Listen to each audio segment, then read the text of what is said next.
अपने लिए, ऐसा मुझे संदेह है, पहला। दूसरा,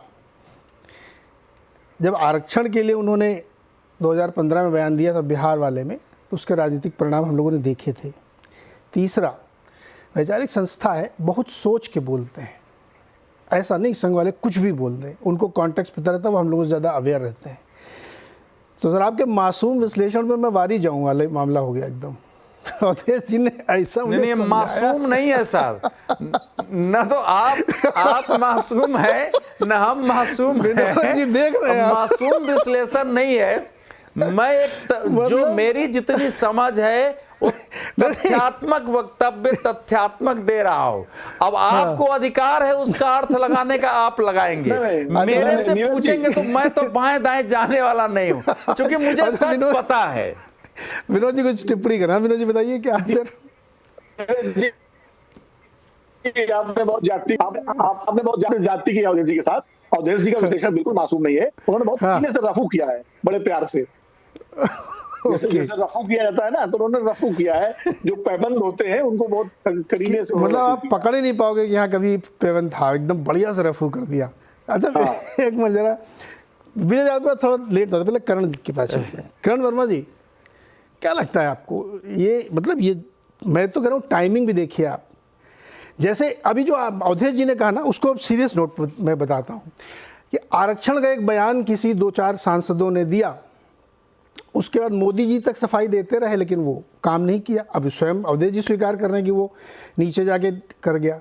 तो ऐसे मौके पर जब आप ये बयान देते हैं कि किसी को भगवान नहीं समझना चाहिए, अहंकार नहीं करना चाहिए, ये बिजली और पता नहीं क्या क्या बता रहे हैं, तो चलिए कि मोदी जी समझ लेंगे, या विजय जी या विनोद जी या अवधेश जी कहेंगे अच्छा ठीक है, तो जनरल स्टेटमेंट संघ ऐसे ही बोलता है बौद्धिक में। गांव में कैसे समझाएंगे जाके, इधर भी चुनाव में वोट पड़ना है। नीरज जी देखिए, कुछ बातें मैं मान सकता हूं आपकी, अगर मैं मान भी लूं 2 मिनट के लिए। वैसे तो मैं अवधेश जी से थोड़ा इत्तेफाक रखता हूं कि काफी बातें इन लार्जर कॉन्टेक्स्ट कही गई, जिनको पिक एंड चूज कर लिया गया, पर मैं 1 मिनट के लिए मान भी लेता हूं आपकी बात कि भाई हो सकता है एक इसमें मैसेज हो बीजेपी के लिए हो, मैं मान ली बात। तब भी आप एक बात समझिए, अगर कुछ दूरी रही भी है बीजेपी और आरएसएस के बीच, वो दूरी दिन प्रतिदिन कम ही होगी।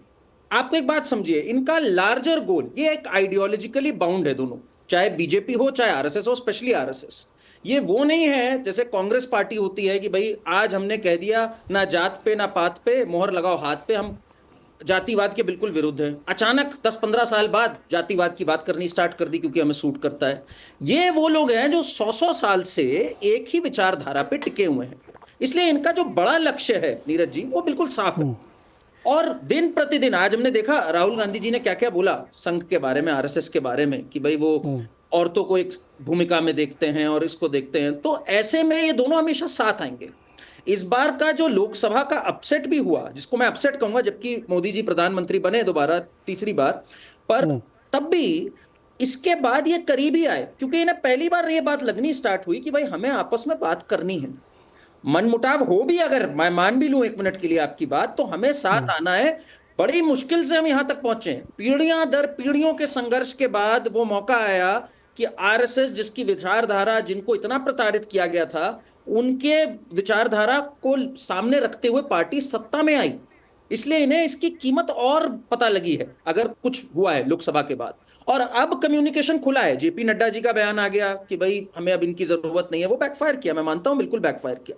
पर अब यहां से इनका जब कॉमन गोल सेम है, तो मुझे नहीं लगता ये मनमुटाव ज्यादा दिन रहेगा। एक आध स्टेटमेंट इधर उधर आ सकती है, चलिए ठीक है, एक दबे जुबान में इशारा भी हो सकता है कहीं हो, पर यह कह देना कि खाई बहुत बड़ी हो गई है और अब भरना मुश्किल है, ऐसा मैं बिल्कुल नहीं मानता हूं। ये रिपेयर की और रिकवरी के पाथ पर है। अब आफ्टर लोकसभा इन्हें रियलाइज हुआ कि ये देश वापस कास्ट, जिसके विरुद्ध थे ये लोग कि भाई कास्ट से उठ करके एक होना है, ये जब देखते हैं जिस तरह से कास्ट की बात चल रही है, जहां राहुल गांधी कह रहे हैं अरे तुम्हारी क्या जाति है, मिस इंडिया में क्या जाति है, ये होना चाहिए, तो ये अब दोबारा धीरे धीरे साथ आ रहे हैं। समझ रहे हैं कि अगर हमने ये सत्ता खो दी तब तो कुछ भी नहीं बचेगा।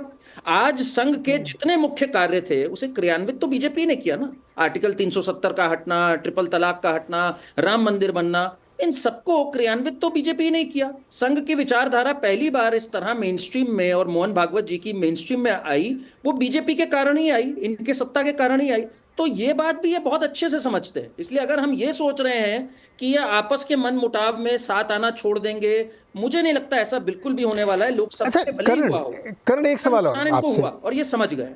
जी। करण, ये वाला बयान चलिए पुणे वाला छोड़ देते हैं, चुनाव के तुरंत बाद के जो बयान थे वो क्यों दिए गए थे? क्या उस हार के लिए खाली मोदी जी जिम्मेदार है, भाजपा जिम्मेदार है, संघ जिम्मेदार नहीं है उसके लिए?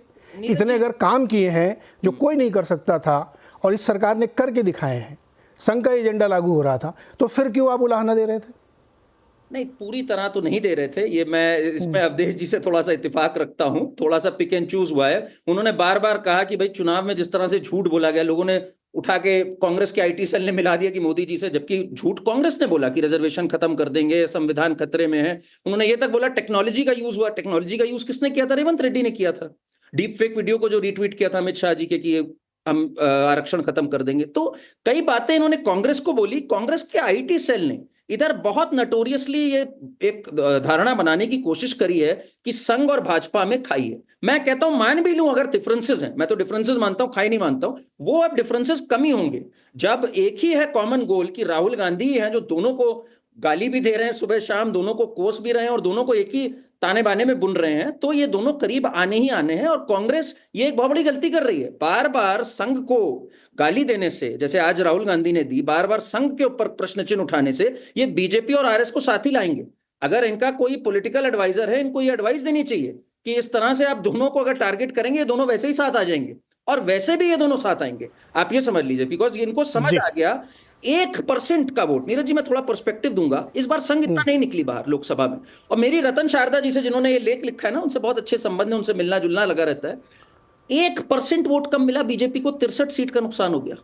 कम से कम 2 से 3% संघ के एफर्ट्स के कारण 100% एक फर्क आता है उनके मोबिलाइजेशन से। तो बीजेपी भी समझ गई कि 1% की कीमत 63 सीट हो सकती है और मेजोरिटी से नीचे हो सकती है। इसलिए मेरा मानना है they will build the bridges, एक दूसरे की ओर रीच आउट करके आने वाले दिनों में आप बेहतरी देखेंगे इसमें, आने वाले चुनावों में भी। विजय जी, दो लोग कह रहे हैं कि खाई पट रही है, हम लोग जबरदस्ती उसको और कुरेदने की कोशिश कर रहे हैं। मेरा सवाल वही है कि आप बार बार उलाहना देंगे, तंज कसेंगे, कुछ कुछ बताएंगे और ऐसा लगेगा कि ये वाला तंज अखिलेश जी अपने लिए ऊपर ले लेंगे या राहुल जी उससे कुछ सीख लेंगे। ये तो मतलब कुछ ज़रूरत से ज़्यादा अपेक्षा रखने वाली बात है। मेरा प्रश्न ये है, मैं नहीं कह रहा हूँ कि दोनों चूँकि एक ही परिवार से जुड़ो तो एक रहेंगे, लेकिन जो करंट पॉलिटिकल सिनेरियो है उसमें इस तरीके की एक बात बहुत भारी पड़ सकती है। फिर भी ये